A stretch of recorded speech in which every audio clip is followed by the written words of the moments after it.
Good evening, everybody. It is Thursday night, and for a change, we have a stream that's up and running. Just as we were supposed to get the Kalami race sorted, I unfortunately did not have internet, so I could not bring the live stream. And I do have a special guest who's joining me this evening for the commentary, Andrew Horn, the Horn Dog. How are you this evening? 2 nights in a row I've seen you now. Oh, it's quite lekker, Dol. Last night was a bit more festive than this, but yeah, I'll take what I can get. 100%. So, ACC, you said that you would just jump into the commentary box with me. We're racing at Suzuka, round number 2. The first race, I would have loved to have thrown my Porsche around Kalami, but unfortunately, alas. I do see that the guys are in the lobby. They are going to be ready to go there now, so there's just 1.5 minutes left there, and that is basically just the driver's briefing that's been happening there from Craig. But you're actually racing in the Monday Night League, am I correct in saying so? Yes, I am. Loving it, actually. That Renault RSR1 is the first car I drove with SARCO. To have it back is actually really cool. Really enjoy the thing. So yeah, that's a hell of a lot of fun. Missing the ACC, but I think you've got to kind of pick one, stick with it. Like, don't do two things badly, do one thing, I'm not going to say properly, but me okay. do it better. Do it better, yeah. 100%. So I see that they have started going out in their qualifying. So the qualifying is... I'll give you a 9-minute window in to do that. Oh, okay. Good luck, guys. Just hearing some of the sounds coming through of the actual game, and very different qualifying is that the qualifying essentially happens, you have 1 lap to get your time out there, so very similar to what we do as a Monday, which does make it extremely tricky to find that right gap. Also in ACC, you know, with how critical those tire pressures are, I don't think they'll battle with it at Suzuka, but 1 lap on other tracks to get the tyre temperatures there, to get everything sort of the window that you needed to after just 1 sort of out lap is hugely tricky. So I think they're going to battle with that a little bit. Or some will battle more than others, should we say. Well, I definitely hope that's some battling more than others is not. Jake's out in top there. He has had quite a tricky run at ACC this season. Oh, sorry, with Project Cars, but I'm sure that he'll be really looking forward to getting it up and running. So, guys, I do remember that I needed to just control what's happening here, but now I don't have any control there. Let's just see if I can't just go back to the garage. There we go. Control again. It's this ACC. Just got to get used to what's happening with all those cameras. Just make sure that I get the biggest picture possible, and there we have it. So now if you share that picture with me, that's going to be even better. Well, now that you say that actually might be quite important.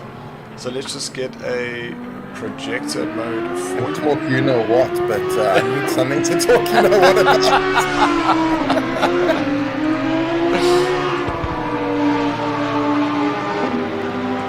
And there you go, Andrew, up and running. That's cool. Ah, there we go. That's nice. Dill, your take on Suzuka? So, spending a lot of time with the Project Cars track, and that's obviously known as Sakito, but I do like the little kink on this track.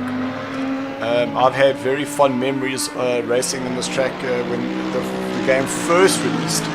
I did have a little coming together with myself and Craig going through the last chicane, but it's all part of the racing fun, and love this track. It's just got such a good flow to it, but it does leave you high and dry if you haven't practiced and you don't have your setup that works everywhere. Absolutely. I think it takes a bit of getting used to, especially that first section. One corner flows into another corner, and I think if you miss one in the middle, it really throws you off for all of them. So I think, as you say, lots of practice, really kind of get your car set all the way through there, and you can make up bag loads of time. Easy.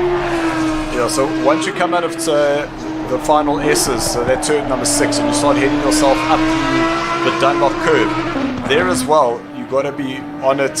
Make sure, so this is exactly where we've got James coming through now, is that once you turn into the right hand, you can get that power on quite early, and it carries all that speed through there, and then obviously now through turns 8 and 9 is that now carry that speed back up the hill. And the whole thing about this track is just making sure that you're constantly carrying that speed through the corners and you're not leaving anything behind.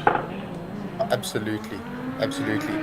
It's also one of those tracks that sort of as the race goes on, you've got one racing line and lots of rubbish offline, so you can't really afford to make any mistakes there. So I was just moving my camera just so I could make sure that the little cheat notes that I have are out and about. So Gav Pig, so that's Gavin, he's gone and put in a 2:03.192. Currently only driver to get a lap on. There's Jake's in. There's orange and green AMG. I wonder whether he is on an actual outlap or a flyer. But if we look at the bottom right of the screen, you can see that the guys are creating space between each other. So Jake's just missing out there, 1.3 seconds behind Gav Pig. Sly Pete 2 seconds behind there. So far Gav is currently the fastest. We do have Stefan, but he's being chased down at the back. You can see he does have a car on his tail. So I just hope that there won't be any infringements here. So going through one of my favorite corners on the track is this 130R. That's a proper corner. That I think that's Japan's equivalent of our mine shaft for Kylon. You've got to be committed. You've got to get it right. Wow, when you do. It really does feel good, but there's also that the other side of things is when you don't get it right and you just touch that curb, unsettles the car, you lose the rear, and bang, it puts you up onto the inside wall. I'm quite glad I don't do it. None of us do that in real life, because I think that you have a crash there, it means it.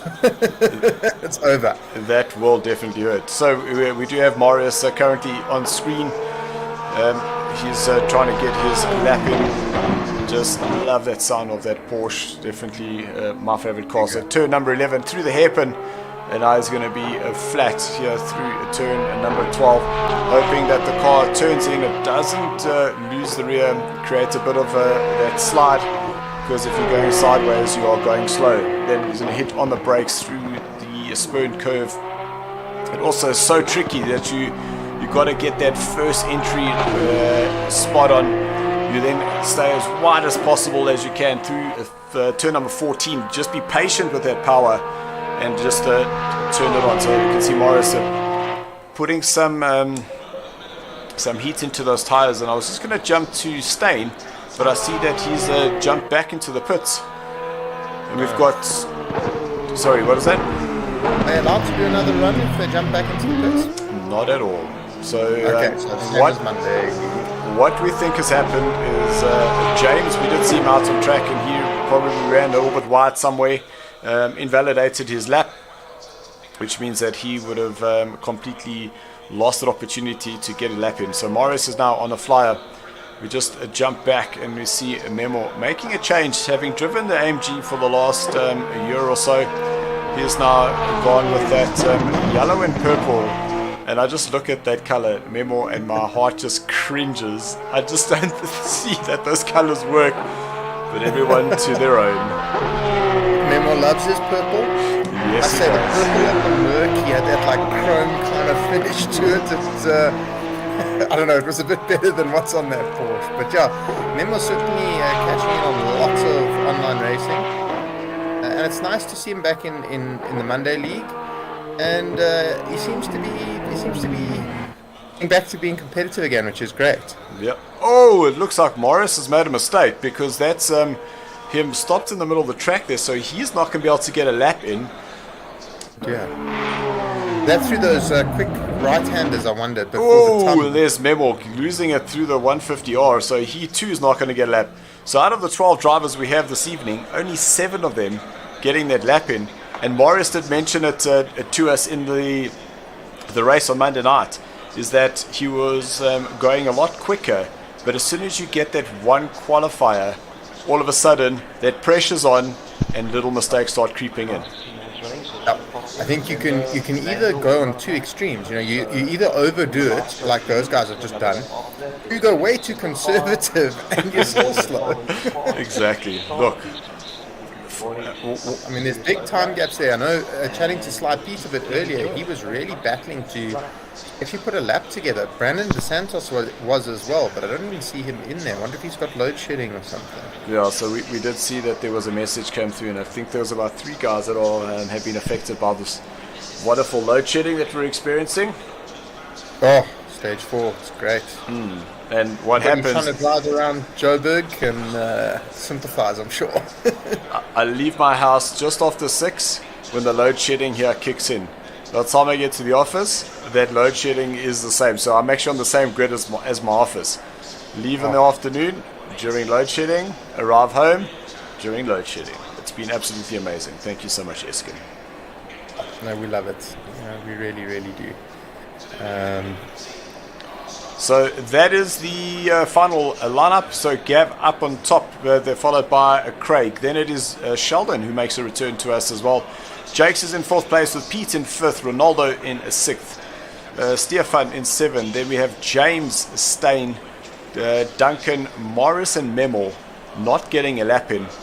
I think it's going to be extremely interesting watching the likes of Stain and Memo and Marius making their way through the field from the back. Definitely not going to be an easy feat for them.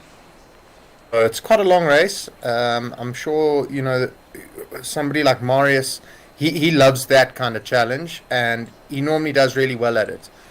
You look at the qualifying and you just hope that his race setup is a little better, a little more consistent, and a little more manageable, because you don't want to be doing things like that and having to pit every 2 minutes for damage repairs and things like that.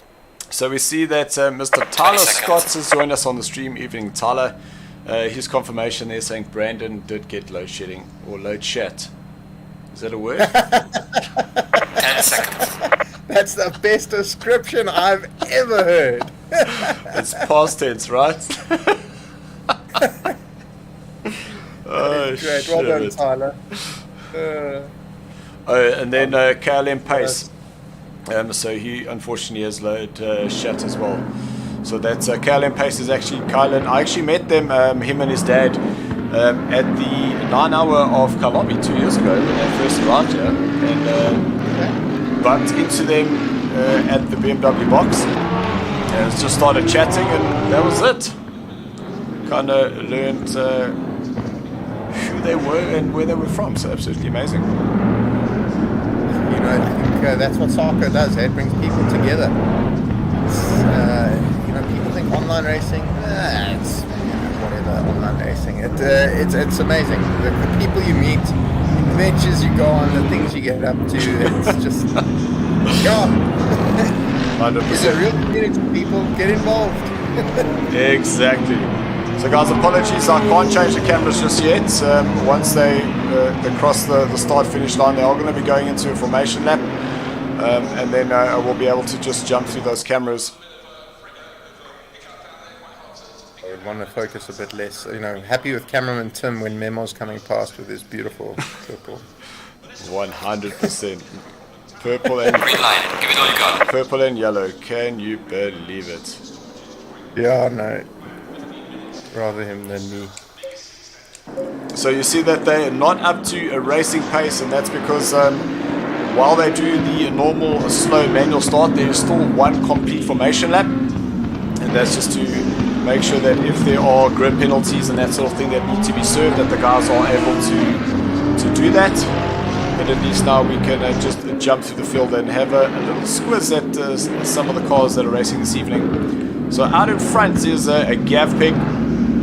I actually met a Gav Pig through the South African Academy of Online Racing, and that was with Savvy and his F1 guys. Haven't done F1 in quite a while. And we have had a Gav who's joined us in some of the project cars and leagues as well. So awesome to see him joining us with some Assetto Corsa. So welcome, Gav.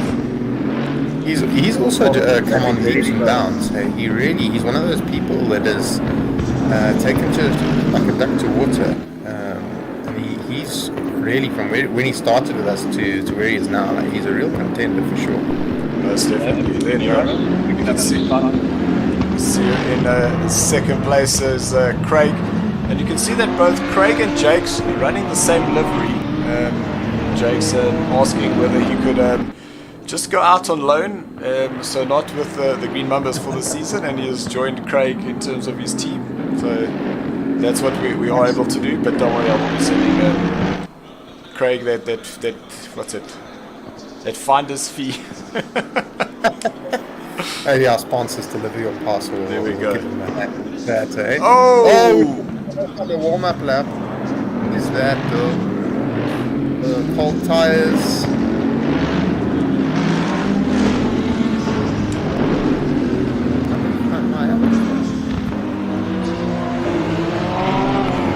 So unfortunately, that was just run through the water there. I think that was Stefan that had a little spin there.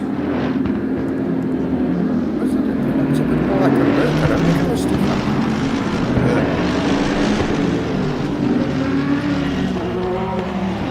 So we will try and figure out who that was, but it looked like he just got into the power, and that rear just rotated ever so slightly, and kind of lost it. Or he was trying to weave on cold tires and got a bit too enthusiastic and turned himself around. It does happen. Listen, I've even done that on our flippin' go-kart track, and that's down in Durban, going into the first corner thinking, I'll just throw it in, over-rotate, and end up going backwards. It happens to the best of us, don't worry. Never spun on a warm-up lap, but I have crashed behind a safety car in real life, so... Yeah, you can definitely keep that one on, dog. Thank you very much. When your teammate decides to warm his brakes up but really stands on it, it doesn't give you much chance. It's crazy. Yeah, it happens. It does happen. You guys spin in the pit lane on a warm-up lap before as well. That was pretty special. I do it in project cars all the time. There's nothing like doing 1 or 2 donuts before you drive out. Yeah, you've never raced at the SARCO's big circuit. Andre is big and scary. And when Andre comes to give you your letter of intent. Keep your helmet on, okay? 100%. Alright guys, so the race is just about to get underway. We've got Gav Pig who's now going through a final casino triangle. He's going to be leading these 12 drivers, well himself plus 11 drivers behind him across the start finish line. He will just give them a countdown And the whole reason that we've done this is that just to eliminate some of the first corner incidents. And we definitely have found that since doing this, our T1 incidents have reduced drastically, which allows the guys to get on with the racing and get going later on. Eliminate some of the frustration created, I think, as well. You know, when people have put in lots of practice for these events and you last it's not great. It's not great. There we go. So that is the race now underway. Going into turn number 1, gapping, having the first line in there with Craig in second place and Sheldon down in third. And Sheldon also coming up through the ranks, starting in the Bravo tier, and now finds himself in the top 3 currently. So really awesome there for him. As they go up into turn number 3, you can still see a single file across as we now head up to turn number 5 now. As we got the Jakes now sets himself up through turn 6 on the power up through Dunlop, one of my favorite corners, and now will set himself up for Degner curve. Turns 8 and 9, you can just see the suspensions working as they hit that inside curve. You've got to be very careful on that inside curve. It can split you wide onto the dirt. Man, honestly, come on. That second one is certainly a passing place, I find. The second one before the tunnel. If you get the first one right, it's definitely a place where you can outbrake from the inside. It's a nice place to do that. 100%, and I can't agree with you more. The other really interesting place is you get a great drive out of turn number 14, get the slipstream, and you have a little look to the inside, and what you do is you just jump back, get the guy settled, and then you dive him on the inside in turn number 16, just before the chicane. Listen, we'll speak to Robert about that.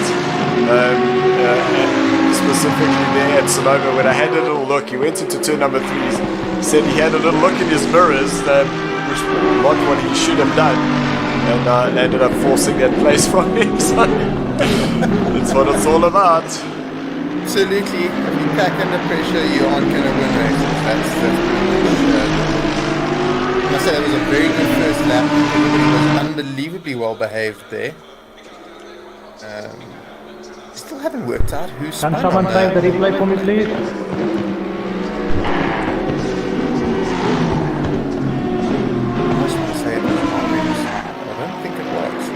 So Morris has decided that he's going to go into this pit because now that pit window is open. You did see that the message came up. And a great little battle here currently between James and Sheldon. So Sheldon getting right up behind James just in front of him.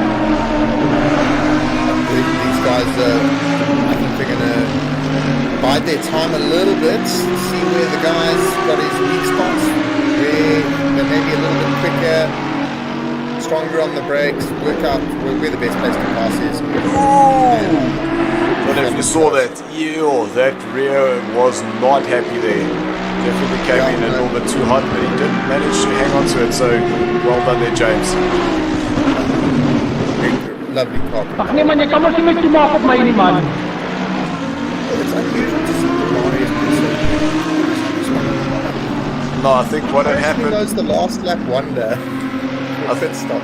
I think what had happened was that Marius were, because he started further back, he would rather not try and fight for those positions, rather have an early pit stop and then just go and get those laps in and then hopefully come back. Because we do have 31 minutes left of this race, and you see the little green blocks, meaning that the guys have gone in, they have done their mandatory pit stop, so they are able to get underway. So Stefan's doing quite well here this evening. He seems to be coming to terms with what's required in ACC in terms of maintaining just good looking at that front wheel of this Porsche, and that definitely looks like there's a bit of an exaggerated toe in there. So Stein looks like he might have had a little off somewhere, because that Porsche is definitely not looking healthy. The bent bonnet and bumper also give it away a bit. He's obviously had a spin and hit a wall somewhere. we'll just jump back to this battle because James and Sheldon are having an absolute cracker, and they've got Jake's still there as well. But now Sheldon being able to get himself ahead of James. James just making a little mistake there. It looked like he went a little bit wide coming into turn number 2. And Sheldon was able to capitalize on that. And I'm pretty sure that Jake's is going to be keeping him in his sights in the next couple of corners. There's nothing like two guys fighting and the third guy waiting for them to slip up. Jake's rubbing his hands together saying, please, go on, go on.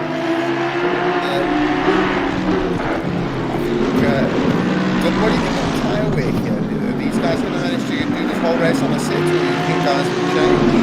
No, I think that the tyres should last. You can generally do about an hour of a quite aggressive racing on the tyres, and they should be able to last.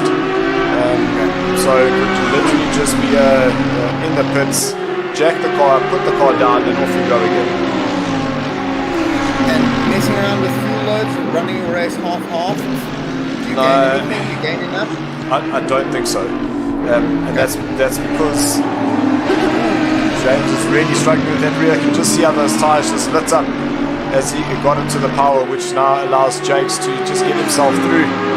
And now Jakes moves up into that 4th position.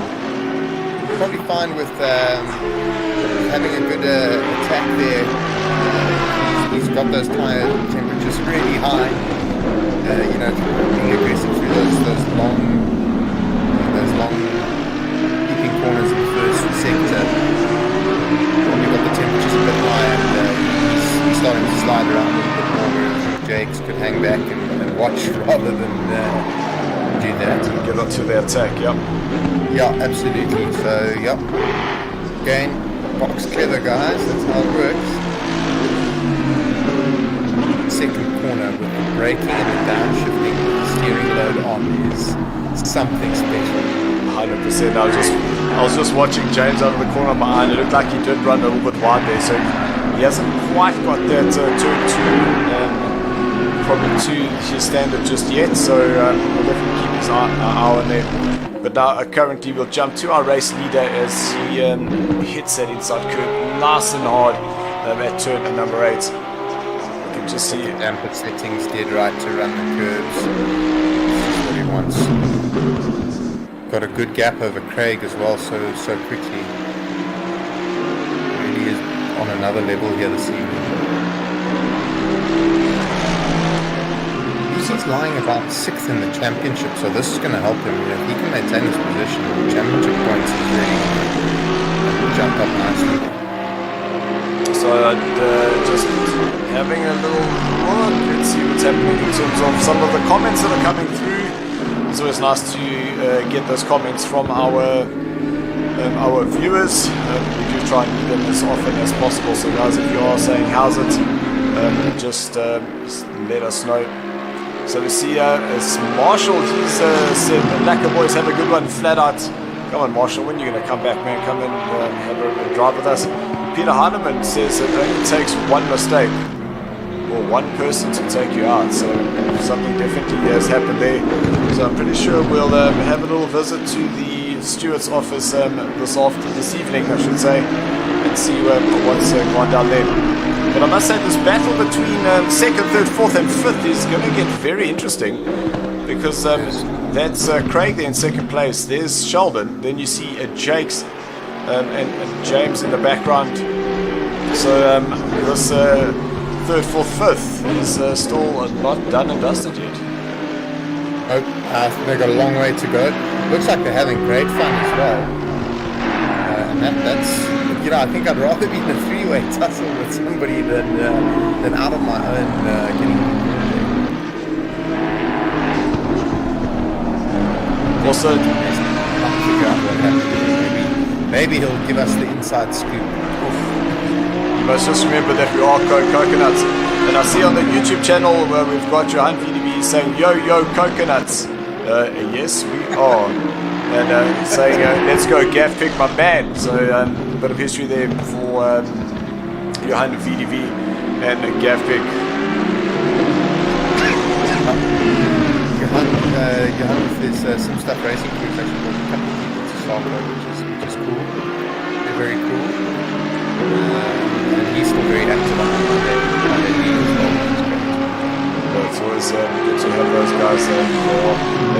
racing and keep coming back.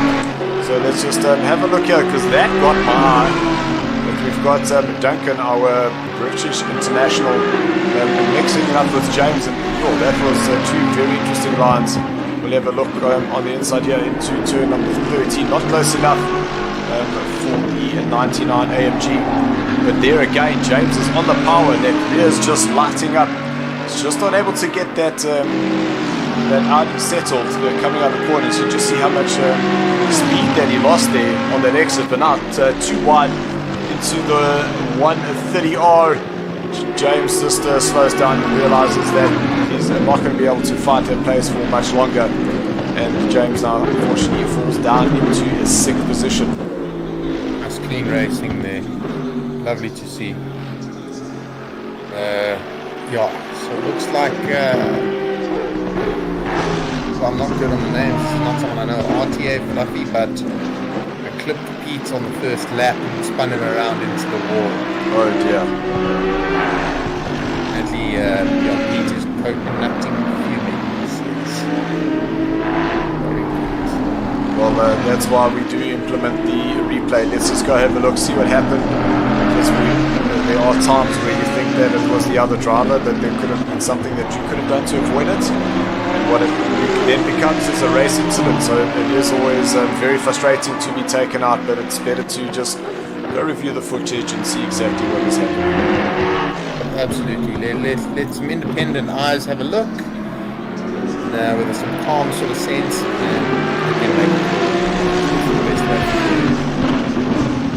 so we just got some feedback from Johan VDV saying YouTube are both very much drowned by the game audio D.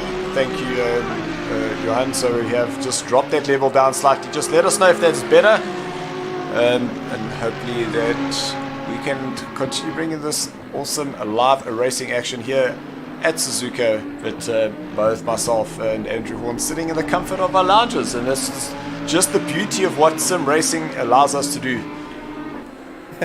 It does. You know, normally to watch race action like this, you've got to go and get sunburnt and drink too many beers, you know, all that kind of thing. So yeah, I'll sit in my lounge here. It's a bit warm. I was in the workshop before this, fiddling away with some real racing cars, and I tell you what, with Joburg weather the way it is, it was pretty damn cold, and I thought it was time to get some warmth going here. So I was just catching up with Morris, because Morris is the first, the highest placed driver of those who have pitted. So we are going to need to just see how this starts playing out as the guys start going into their pits. But what I am seeing is that Sheldon is definitely starting to close up the gap between himself and Craig, who's just ahead of him. Because that was more than 2 seconds. That is now down to possibly just under half a second now. Just under 1 second as they start approaching that split timer. So we'll just keep the action here, but you can definitely see that Audi is closing up on Craig every little bit as they cross the time. There you can see it. I wasn't too wrong. I said he was about half a second. It's 0.6 of a second off now. So Craig is going to be seeing that Audi in his rearview mirrors. Not something you want to be seeing, that car getting closer and closer and closer. Definitely not. I think this is where, you know, ACC, and it's the word I'm looking for, the way it progresses a race and its time and the track temperatures and the tire temperatures and the tire pressures, the way those change over a race distance. This sort of highlights the importance of getting a good, consistent race setup that lasts the way through. Because Craig was going really well at the beginning, and he seems to be dropping back a little bit. Sheldon's setup is that much better. Yeah, definitely looking at Sheldon coming out of turn number 14. Definitely not the same reaction and the same characteristics as what we saw from James's car. You could just see as Sheldon turned that in, he accelerated. You could just hear that the car was revving properly. That rear had just squatted so nicely, and away he went. But now I see that we've got Gav Pig that has gone into pits, followed by Craig. So I wonder whether that's a part of Craig's strategy. Oh, and Jake's have both come in. So that's just about before the exact halfway mark, which now gives Sheldon the opportunity to lead the race for a couple of laps. Oh, he can run in some clear air. That Audi looks beautifully settled, and he's got a lot of confidence with the way he's driving it.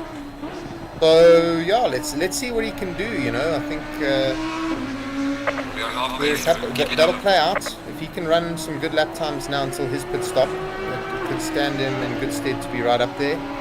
And I guess we'll start to see now how good a job Marius has done of bridging the gap after his early pit stop. Yeah. He's managed to utilize the time running out of the traffic. So now that we can just have a look. So there goes Morris and Luke. Morris is I think that's Jake. So Morris has got himself ahead of Jake's. And wait, I'm so confused because that is Craig there. There's Morris and there's Jake. So Morris is right back in this mix. So he's got himself between Craig and Jake's. Or am I confusing myself here? Okay, so that is Jake's, car number 13. Okay, so he is actually behind Morris. So there we go. So now they've gone through the sector, and there's that confirmation. So we got Craig. So Gav Pig is now the leader. He's got 11 seconds ahead of Craig. Then Morris is effectively running in third, with Jake's in fourth, and dare I say Memo in fifth, because he's the next one to pit. Sorry, Memo. Marius has done a fantastic job. He must have done some proper good lap times after that pit stop. So he definitely has been running in that clear air, making very good lap times, keeping them consistent, and now he's effectively running in third. So great effort there for Marius. Absolutely fantastic. Marius, I don't know what it is with Marius. You give him a sim and the man is unbelievable. I think so supplements he takes before each race. Definitely. So now we're watching Sheldon coming out of the pits. Gav Pig has gone past him. So the next in the place is Craig. And Craig is only now coming past the start-finish line, which means that Sheldon is quite comfortably ahead. But look how close Sheldon has actually got to Gav now. That is incredible.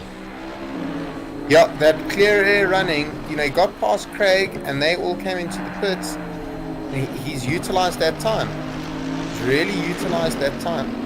Be interesting to see now in a straight fight if he can keep up with Gav. I mean, Gav's had massively good pace race long, so it'll be interesting to see if he can hang on. So they're going to cross the sector time there. So 2 seconds is that gap. So now we'll be able to just keep our eye on that and just check how they're going to be progressing. Craig has gone past, saying it's gone past James, but James is further down. But Jake's is starting to close that gap between himself and Marius now. You can see both Morris and Jake's using as much of that runoff as possible, and that's just to make sure that that track and that exit is as long as you can possibly make it. Yeah, get the steering lock off, get the RPM up. X and Marius have given us some fantastic races across project cars, across Assetto Corsa. You know, they really have this rivalry that the two of them have got is fantastic. So we got another classic Marius Jakes battle. So there we go, Andrew. Look at that. Cross the sector time, and Sheldon closes off a second between himself and Gav. This is going to be absolutely incredible. 16 minutes left when that car just over-rotates, taking too much of that curb. So I think that's just going to hamper some of that gap now. Gav might be able to just open a little bit more of a gap now. So maybe that now goes to 1.3 seconds as it crosses the line. Now, I was close. Look at that, 1.23 seconds. At least I got a 3 right. Yeah, I think he's going to be smelling blood. He can see him. He wants that place. He needs to just take a breath, stay off the curbs. You still got a lot of time. Just do what you're doing because you're doing an awesome job. Yes, indeed. So now we've got Duncan, who now comes out of the pits. So he would have gone in the pits at third place. Oh, he actually was leading for a little bit. So we've got Craig, who runs a little bit wide. That's going to... I'm sure Morris is going to see that blood in the water, and he's going to be saying, well, if Craig can make a mistake like that, all I need to do is just get a little bit closer, start applying a little bit of pressure, and that's where things can start going very wrong. Oh yeah. You're at a point now where tires are, the tires are starting to feel it depending on where your pressures and temperatures are. And as we know, and despite what people think, sim takes it out of you. The concentration starts to lapse a little bit at this stage of the race. So you'll see now who might be battling and who isn't. I've always believed that the sim, as much as it doesn't give you the feel in terms of the seats of the pants, what it does is it gives you racecraft.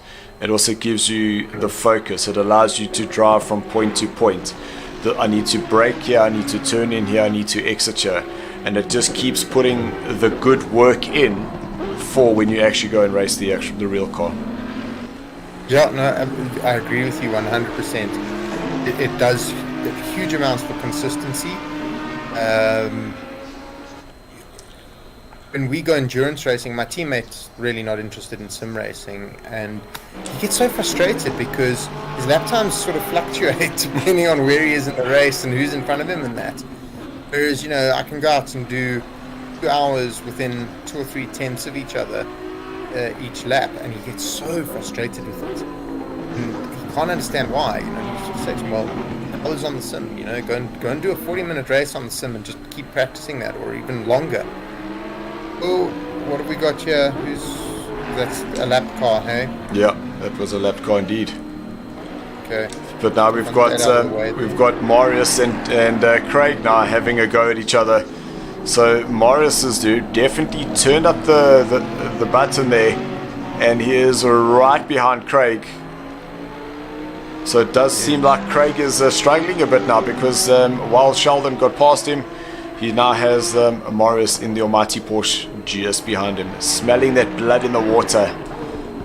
Yeah, absolutely. Oh, I've just missed it, but Sheldon has gone ahead of Gavin, so we now have a new race leader, and that is our Chappie RSA. Sheldon is out in front. He's pulled a huge gap in virtually no time. I wonder if Gav made a mistake. Unfortunately, we missed that, but yeah. I suppose 1.2 seconds is not that big a gap, and he could have chased it down and got past. But he seems to have great pace at the moment. That Audi's got it working beautifully. So I think if I was James, I would be just going and calling Sheldon up and saying, Sheldon, how's the setup, bro?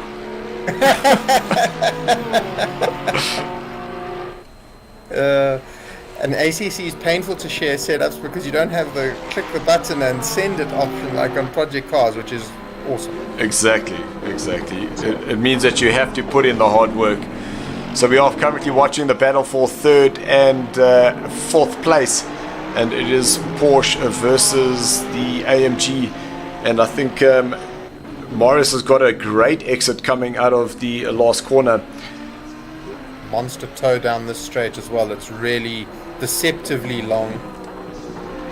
And you got to be, you don't want to be touching the curb on the inside there, because that can really unsettle you, and Craig gets a little bit of oversteer, so that's going to slow him down.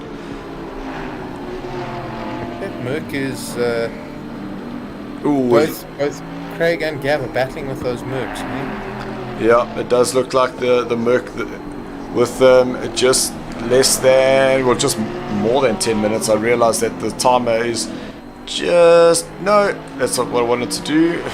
Nobody saw that. That's the one. SARCO.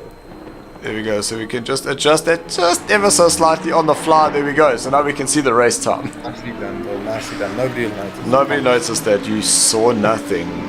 They were so busy looking at Deliver Your Parcels logo. They were Yes. mesmerized. Indeed, indeed. So we are getting to the point where Marius is going to be within that striking, striking distance. He is right there, but that 1 or 2 car lengths to just make Craig feel uncomfortable, be able to get his nose in and possibly force a mistake or take an opportunity for an overtake. So I know that they are going to be jumping onto the straight. So just have a look at our race leader, Sheldon, being chased down by Gav. And that is the first battle. And then this is the second battle for a third and fourth place. And it does seem like Morris is just dropping back ever so slightly. He was within the 800, so I'm wondering whether he's just trying to cool down those tires, let them just reset a bit, and then try and pick off Craig a little bit later on again. Yeah, he was being very aggressive with the curbs as well, so maybe he's having a chat with himself just to stay off the curbs before he throws all his hard work away. So he's still got a few laps to think about it, but he does need to get on with it if he wants to get past. So it does look like Gavpig is not quite done and dusted yet, because that time has gone down to a 1.1 second. It was closer up to 1.6, so Gav looks like he might just be on it again, whether he was just allowing those tires to cool down, and hopefully for his sake he's able to now put a challenge onto Sheldon. I hope so as well, and it gives us some great entertainment as well for the rest of the race, which is fantastic. He's trying. You can see Sheldon. He's trying. Sheldon's obviously seeing hold on, but Gav is now not falling away.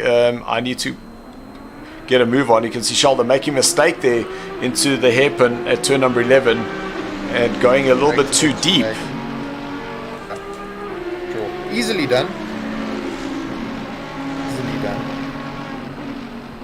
I think that's going to be a titanic battle in the closing laps. Well, with 8 minutes left to go, we've only got 4 laps left. So it is going to be a do or die for some of these guys. They're going to have to take those decisions and actually get a move on and either make the move or just settle for the position that they're in. I don't think Marius is going to settle, and I don't think Gav's going to settle. No. Unfortunately, I think Jakes is kind of in no man's land, and so is Duncan. But I mean, that's a great performance by Duncan to be on 6th. That's really nice to see. He was a lot further down earlier in the race, so that's also had a good race there, I think. Oof. See Morris just flirting with that grass on the outside there. Do not want to be braking there. Holy cow. I wonder if there's a bit of concentration braking there, Dill. Possibly, but look at that. 0.8 of a second. So Gav seems to be firing on all cylinders again. Yeah, and he's ragging that. Look, he was right up on the curbs there. He wants this back. So an absolute incredible battle here so far. You can see those brake discs glowing. They're working those things hard. I'm pretty sure they're not supposed to be glowing all the time. But yeah, you can see how aggressive Gav was. Extremely aggressive there through turn number 8. You can just see how quickly he closed up on Sheldon there.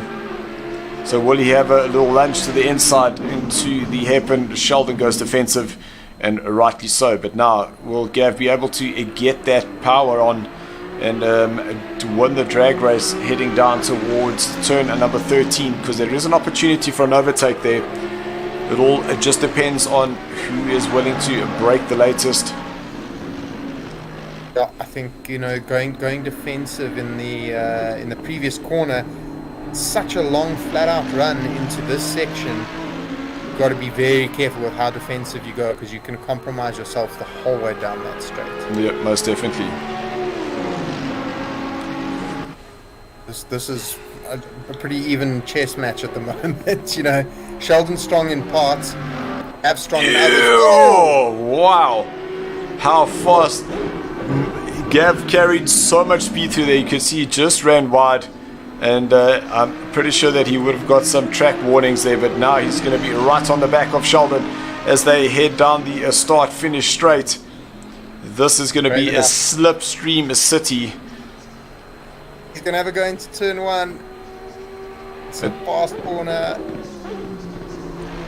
Side by side they go, and Sheldon just hanging on there and deciding, no, I'm going to go around the outside and just see what happens. And Gavin went on the inside, and they managed to get through there both alive. His next opportunity, I think, is going to be one of the Degner corners for sure. If he stays this close. There's great respect. Nobody touched. No paint was swapped. No bumpers were removed. That was awesome racing. Great respect between the two of them. And I'm pretty sure both of them held their breath there, because even I held my breath. Absolutely. They're both hammering those curves.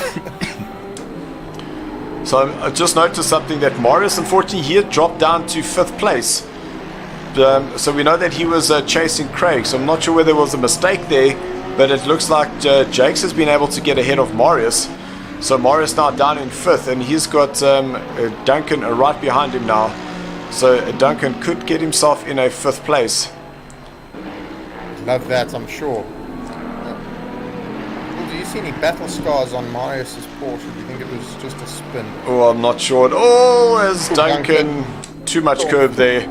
But now back to the battle here for 1st and 2nd place, because we're only going to have 2 laps left. So this is a make or break. Who will be able to bring this home? Will Sheldon, the newcomer to our SARCO community, I say newcomer, but he's done 3 seasons with us, where I see Gavin as a seasoned veteran, and that's purely because of the amount of time I have raced with him before. It looks like he almost jumped on the back of that Audi. Yeah, no, he did. He was wide again though through 130R, and wonder if he's had another warning for track limits there. But he was certainly very wide through there, and certainly gained 2 or 3 car lengths on Sheldon. So Andrew, I definitely think that there's something happening there with Morris's car, because if all of a sudden you can see that Duncan is right on the back of this Porsche. If you have a look at the bumper, it looks like there's a bit of damage on the front end of that Porsche. If he's struggling with aero or something, if he's been off and touched something. Saw him do it in quali, so it's not unheard of. Oh, there's some battle scars there, Dog. You are seeing that. That is correct. So pity. He'll have 2 laps just to try and fend this off, but I do have to just jump back to the leaders here, because Sheldon is doing an absolutely incredible job fending off the attack from the AMG driver. These two, there is nothing between them. It's so nice to see. And you can see that Sheldon is going very defensive there, going into that hairpin. Took a very tight inside line, and it's going to come down to the last lap, and who will be able to take the win here. I am also wondering whether Gavin's going to try and have a run down the back straight here again. Oh no! Whoa! I think he got on the power a bit too quickly. Lit the rears up and wide he went. And is that all she wrote now for Gavin? Because there's only 1 lap left. But again, Gavin uses the entire 130R there. Look how much he's gained by doing that. Surely there must be a track limits penalty coming his way, because that's the 3rd lap in a row he's done it. He's gained every time, like 3 or 4 car lengths. So this is it. This is the final shakedown. It's all come down to this final lap. I just want to jump here quickly. I will go back to the leaders, but that's Duncan still all over the back of the Porsche. And I'm pretty sure that Duncan's going to be able to get that AMG ahead of the Porsche along this main straight. But now back to the battle for 1st and 2nd place. They go through the S's. and I see that they've got probably about 30 meters ahead of them are 2 cars. I wonder whether that's going to come into play. I kind of want to see what happens, but for their sake, I'm kind of happy if they miss the back markers, because this is just such a great straight fight between the two of them. I think those back markers are far enough ahead, Bill. I don't think they're going to play a role. And you can see how hard Gav is pushing. He kicked up some dirt there on the exit of turn number 9. Wants it. Trying to rotate that car. He looked like he was a little bit tighter there. Now down towards the a spoon curve. Definitely now braking opportunity here if he can get a toe, but I think he's a bit too far back this time. Where we saw him make that mistake where he climbed on the throttle too early. See if he's a bit neater here and he'll use the slipstream down the straight. Yeah, so Gavin definitely better there compared to the last lap. But it looks like there's probably about 6 car lengths there is the gap now. But just look how quickly that car is able to close up on the Audi in front of him. So Sheldon is definitely using that as an advantage. But no, Sheldon goes a little bit too deep. He's going to be able to turn that car. No! He loses it on the second last corner. I can't believe that. So Sheldon, unfortunately, that was his race to lose. And Gav will come home and take that win. Sheldon finishes in second place. How unfortunate. An absolute sterling job all the way till the end there. Then Craig will come home in third place, followed by his teammate Jakes in fourth. And then it does look like Duncan was able to get that AMG ahead of Marius. So Cutty B finishes in fifth place with Marius following in sixth. Then we have James in seventh position, followed by Memo in his green, yellow and purple. Now we're going to have a Lani, what's the word? Nani, Lani, whatever that meme was. And Ronaldo. So Memo and Ronaldo having a little battle here, so we should be able to watch this to the end. Memo rotating that Porsche, he was nice and tight there. You could see how Ronaldo was struggling to get that power on. It's strange because that's an Audi, not a Porsche. The Audi looked like it came out of there better than the Merc.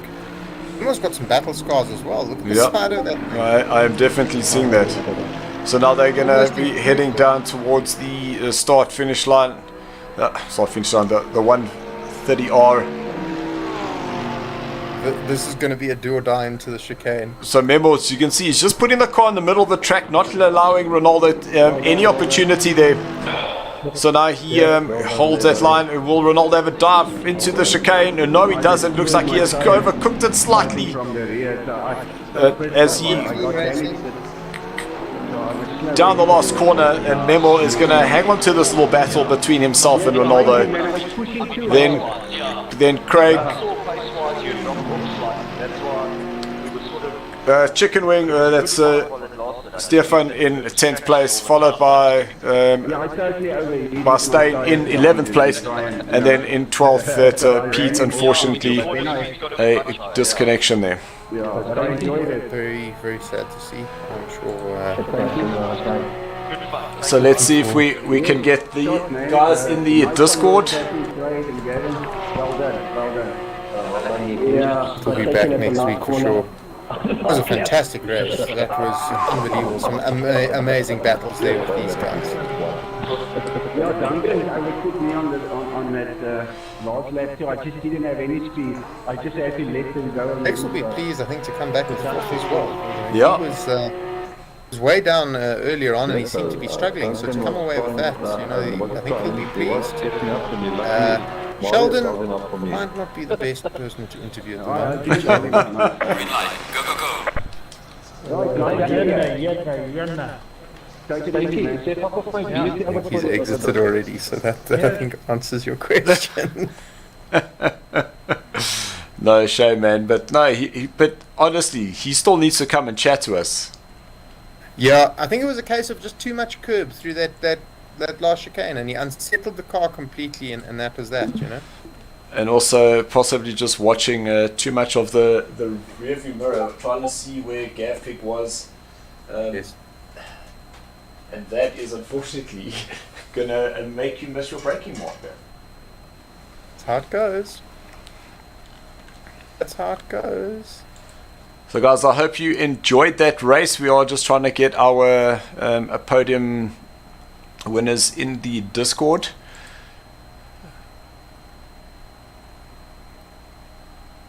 Just reading some of the messages here.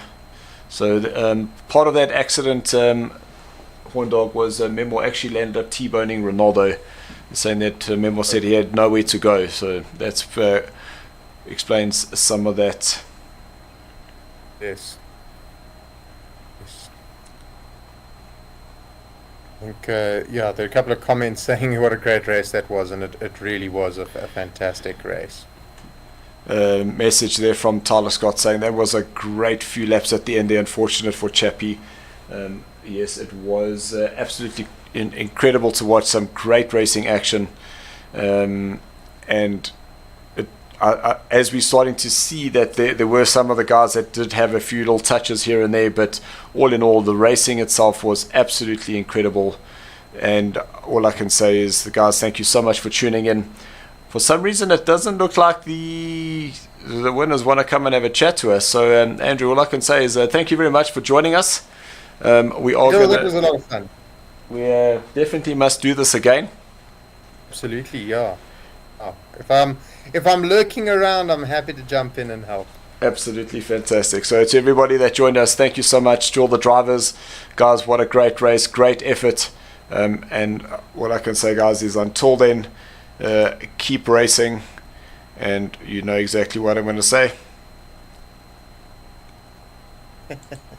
Thanks for watching, yos.